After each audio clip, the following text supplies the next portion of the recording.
बहुत प्राचीन समय की बात है, जब ऋषि मुनि घने जंगलों और पवित्र नदियों के किनारे तपस्या किया करते थे। वे केवल प्रकृति को देख नहीं रहे थे, बल्कि उसे सुन भी रहे थे। हवा की सरसराहट, नदी की कलकल, पक्षियों का मधुर स्वर, इन सब के बीच एक दिव्य संगीत छिपा था। उसी दिव्य संगीत से जन्म हुआ सामवेद का। ये केवल मंत्रों का संग्रह नहीं, बल्कि सुर और साधना का पवित्र संगम है। सामवेद को चारों वेदों में सबसे मधुर माना जाता है। यदि ऋग्वेद शब्द है तो सामवेद उसका संगीत है। सामवेद के अधिकांश मंत्र ऋग्वेद से ही लिए गए हैं, लेकिन उन्हें गाने की विशेष विधि दी गई है। यही कारण है कि इसे भारतीय संगीत की जड़ कहा जाता है। जब ऋषि इन मंत्रों का उच्चारण करते थे तो वे उन्हें साधारण बोलकर नहीं, बल्कि सुरों में गाकर प्रस्तुत करते थे। कहते हैं कि एक बार एक शिष्य ने अपने गुरु से पूछा, गुरुदेव, शब्दों को गाकर ही क्यों बोला जाता है? गुरु मुस्कुराए और बोले, बेटा, जब शब्द गाए जाते हैं तो वे केवल कानों तक नहीं, हृदय तक पहुंचते हैं, और जब हृदय जागता है तभी आत्मा सच्चा अनुभव करती है। यही सामवेद का रहस्य है। ये केवल ज्ञान नहीं देता, बल्कि अनुभूति कराता है। सामवेद में मुख्य रूप से यज्ञ के समय गाए जाने वाले मंत्र हैं। जब यज्ञ होता था तो उद्गाता नामक पुजारी विशेष रूप से सामवेद के मंत्र गाता था। उसका स्वर वातावरण को पवित्र कर देता था।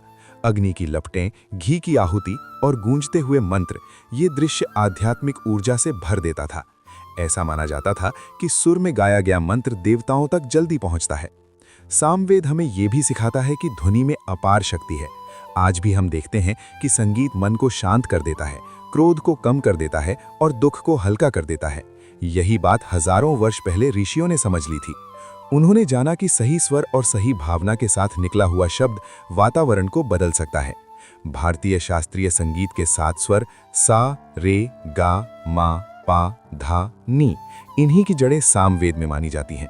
धीरे धीरे यही सुर रागों में बदले और फिर संगीत की विशाल परंपरा बन गई। इसलिए जब कोई गायक राग गाता है तो कहीं ना कहीं सामवेद की वही प्राचीन परंपरा जीवित हो उठती है। सामवेद केवल पूजा या यज्ञ तक सीमित नहीं है, ये हमें जीवन को भी एक संगीत की तरह जीना सिखाता है। जैसे संगीत में सुर और ताल का संतुलन जरूरी है, वैसे ही जीवन में भी संतुलन जरूरी है। यदि एक सुर भी बिगड़ जाए तो पूरा गीत बिगड़ जाता है। उसी तरह यदि जीवन में संयम और सत्य ना हो तो जीवन असंतुलित हो जाता है। प्राचीन गुरुकुलों में सामवेद की शिक्षा बहुत कठिन मानी जाती थी। शिष्य को केवल शब्द याद करना ही नहीं, बल्कि सही स्वर, सही लय और सही उच्चारण भी सीखना पड़ता था। गुरु बार बार अभ्यास करवाते थे, क्योंकि एक छोटी सी गलती भी मंत्र के अर्थ और प्रभाव को बदल सकती थी। ये अभ्यास शिष्य में धैर्य और अनुशासन पैदा करता था। समय बीतता गया, युग बदलते गए, लेकिन सामवेद का महत्व कम नहीं हुआ। भगवान श्री कृष्ण ने भी गीता में कहा है कि वेदों में वे सामवेद हैं। इसका अर्थ ये है कि सामवेद को विशेष स्थान दिया गया है। ये वेद केवल ज्ञान का नहीं, बल्कि भक्ति और भाव का भी प्रतीक है। आज जब हम आधुनिक दुनिया में रहते हैं, जहां हर तरफ शोर है, वहां सामवेद हमें याद दिलाता है कि असली शक्ति शांति और मधुरता में है। यदि हम अपने शब्दों को मधुर बना लें, अपने स्वभाव को शांत बना लें, तो हमारा जीवन भी एक सुंदर संगीत बन सकता है। सामवेद का संदेश सरल है। ध्वनि को पवित्र बनाओ, मन को शांत बनाओ और जीवन को सुरों से सजाओ। जब मनुष्य अपने अंदर के शोर को शांत कर लेता है, तब उसे भीतर से एक दिव्य संगीत सुनाई देता है। वही संगीत सामवेद की आत्मा है। इस प्रकार सामवेद केवल एक प्राचीन ग्रंथ नहीं, बल्कि एक जीवंत परंपरा है। ये हमें सिखाता है कि ज्ञान को केवल समझो मत, उसे महसूस करो।